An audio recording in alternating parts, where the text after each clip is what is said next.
بعض خواتین یہ دلیل لیتی ہیں کہ عورت کے لیے بال کٹوانا جائز ہے. دلیل حدیث، رسول اللہ صلی اللہ علیہ وسلم کا جب انتقال ہوا تو امہات المومنین نے اپنے بال چھوٹے کرا لیے آپ صلی اللہ علیہ وسلم کی وفات کے بعد.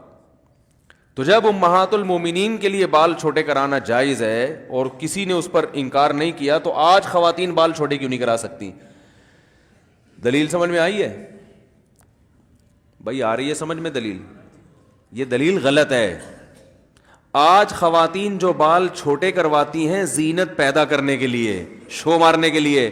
امہات المومنین نے شو ختم کرنے کے لیے بال چھوٹے کروائے ہیں، زینت کو ختم کرنے کے لیے، کہ جس کے سامنے بن سمرا کرتی تھیں محمد صلی اللہ علیہ وسلم، جب ان کا انتقال ہو گیا اور اب ہمیں مزید نکاح کی اجازت بھی نہیں ہے، تو اب زینت کا دروازہ بند. اب کس کو دکھائیں لمبے بال؟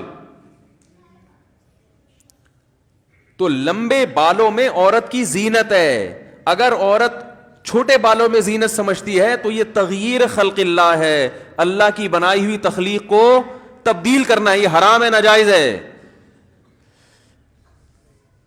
بھائی ہاں ہوں کر لیا کریں، سمجھ میں آ رہا ہے؟ تو انہوں نے تو زینت ختم کرنے کے لیے اور آپ شو مارنے کے لیے. اسلام میں عورت کے لمبے بالوں میں زینت، اللہ نے عورت کو لمبے بال دیے اس لیے کہ دیکھو آدمی جتنے لمبے بال کر لے، یہاں سے نیچے، ہم نے تو رکھ کے دیکھے ہیں نا، یہاں سے نیچے بال نہیں نکلتے، بہت زیادہ ہوں گے یہاں تک آ جائیں گے، اس آدمی کے بال اس سے نیچے نہیں. اور پھر مزید بڑھانے کی کوشش کرے گا تو پرانے والے بھی ختم ہو جائیں گے. حقیقت ہے. اور عمر کے بعد، ایک عمر کے بعد آدمی یہاں سے کیا ہو جاتا ہے؟ دو قسم کے گنجے پن آتے ہیں مردوں میں. کچھ لوگ ہوتے ہیں یہاں کے بال رہتے ہیں، بیچ سے گنجے ہو جاتے ہیں، یہ پھر بھی غنیمت ہے کیونکہ بیچ میں تو کوئی دیکھتا نہیں ہے نا جھانک کے. اور کچھ ایسے ہوتے ہیں یہاں سے ایئرپورٹ بننا شروع ہوتا ہے، یہاں تک پہنچ جاتا ہے. وہ یہ ہر مرد کے ساتھ ہوتا ہے، لیکن خواتین کے ساتھ ایسا نہیں ہوتا، کیونکہ اگر ان کے ساتھ ایسا ہوتا تو پھر عورت نہ نظر آتی.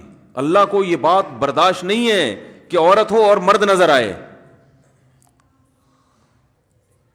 تو اس لیے اللہ نے عورت کی زینت سر کے بالوں میں رکھی.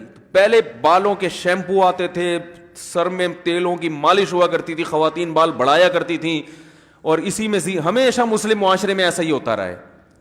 اب گوروں میں، انگریزوں میں، یہ پھر اس وقت کوئی دلیل نہیں دیتی تھی خاتون کے امہات المومنین نے بال کٹوا لیے تھے. وہ بھائی نبی کی موجودگی میں کبھی بھی نہیں کٹوائے، وفات کے بعد کٹوائے ہیں. اس وقت کوئی خاتون یہ دلیل نہیں دیتی تھی کہ حدیث بخاری کی حدیث ہے اور مسلم کی حدیث ہے، حدیث نمبر یہ، صفحہ نمبر یہ، حدیث کا حوالہ نمبر یہ، اور یہ جو ہے نا علماء کے پاس تو کوئی دلیل نہیں ہے، ادھر تو امہات المومنین سے بال کاٹنا ثابت ہے. اس وقت کچھ نہیں، کیونکہ اس وقت زینت سمجھی جاتی تھی. جب انگریز بر صغیر میں آیا، حضرت حکیم الامہ مولانا اشرف علی تھانوی رحمہ اللہ نے لکھا ہے کہ ہماری عورتیں ان کی عورتوں کو دیکھ کر ان سے متاثر ہونے لگی ہیں، اور اس کے اثرات آئے. وہی پرکٹی کس ٹائپ کی عورتیں ہوتی ہیں نا، بال کٹی، وہی پینٹیں، وہی شرٹیں، وہی سارا کلچر ہمارے یہاں آ گیا. اب اس پہ لیبل کیا لگا لیا؟ قرآن حدیث میں ناجائز کہاں ہے؟ یہ ناجائز کہاں لکھا ہوا؟ عرب کے اکثر عربوں کا کلچر تباہ ہو گیا، اس کی حیا ختم ہو گئی.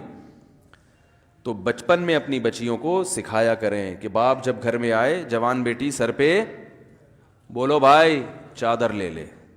بھائی جب آئے تو جوان بہن کو چاہیے کہ سر پہ دوپٹہ لے لے. زیادہ سختی نہ کریں، کوئی حلال و حرام کا مسئلہ نہیں ہے، لیکن کم از کم جو بے حیائی ہمارے معاشرے میں پھیل رہی ہے، جو ماڈرنزم پھیل رہا ہے جس قسم کا، جس سے حیا ختم ہوتی جا رہی ہے، اس کے خلاف کچھ تو انسان جہاد کرے نا، کچھ تو رکاوٹ ڈالے اس میں. آج باپ کو شکایت ہے کہ بیٹی سنتی نہیں ہے بات کو، بھائی کو شکایت ہے کہ چھوٹی بہن پہ بھی میرا زور نہیں چلتا. اس لیے نہیں چلتا کہ اس سے حیا کیا ہو گئی ہے؟ ختم. اس میں شرم و حیا کیا ہو گئی ہے؟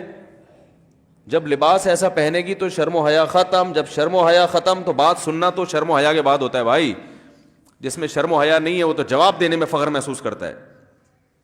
شرم اور حیا ہی تو ہے جس سے نظام چلتا ہے دنیا میں. انسان کو شرم آتی ہے باپ کے سامنے اونچی آواز سے بات کرتے ہوئے، بوڑھے سے آگے چلتے ہوئے، علماء کی ساتھ بدتمیزی کرتے ہوئے، اور جو ہے وہ گھر میں جو رشتہ دار ہیں ان سے تمیز سے بات کرتا ہے. شرم ہی تو ہے. اگر یہ شرم آپ نے نکال دی تو بس پھر آپ خیر کی امیدیں نہ رکھیں.